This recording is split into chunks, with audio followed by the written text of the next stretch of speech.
హనుమంతుని జీవితంలో చాలా మందికి తెలియని, అరుదైన మరియు జనంలో అంతగా ప్రాచుర్యం పొందని ఒక ప్రసిద్ధ చిన్న కథ ఇది. ఒక పిల్లవాడిచే హనుమంతుని వినయం. హనుమంతుడు తన అపారమైన బలం, ధైర్యం మరియు భక్తికి సార్వత్రికంగా కీర్తించబడినప్పటికీ, అతని వినయాన్ని వ్యక్తపరిచే ఒక మనోహరమైన కథ.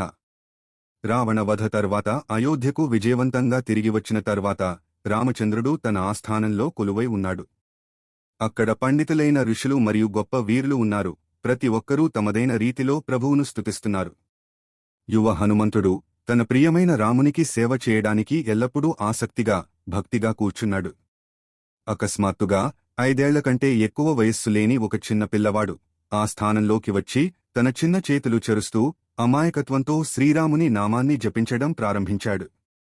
ఆ శబ్దం మధురంగా ఉన్నప్పటికీ పెద్దలు అందించే స్తుతుల వలె వాక్చాతుర్యం లేదా గొప్పగా లేదు.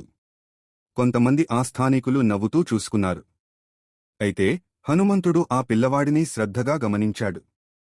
ఆ పిల్లవాడు తన సాధారణ జపంతో, చప్పట్లతో కొనసాగిస్తున్నప్పుడు హనుమంతుడు నెమ్మదిగా పరిమాణంలో కుంచించుకుపోయాడు. చివరకు పిల్లవాడి కంటే కూడా చిన్నగా మారాడు. అతని ఆకస్మిక మార్పుతో అక్కడ ఉన్నవారు ఆశ్చర్యపోయారు. రామచంద్రుడు హనుమంతునిలో వచ్చిన మార్పును గమనించి మెల్లగా నవ్వాడు. అతను హనుమంతుడిని ఉద్దేశించి, ఓ మహాబలశాలి, నీ గొప్ప రూపం ఇలా ఆకస్మికంగా కుంచించుకుపోవడానికి కారణమేమిటి అని అడిగాడు. హనుమంతుడు తన చిన్న స్వరంతో, అత్యంత వినయంతో ఇలా బదులిచ్చాడు: ప్రభూ శ్రీరామ, ఇంత అమాయకమైన హృదయంతో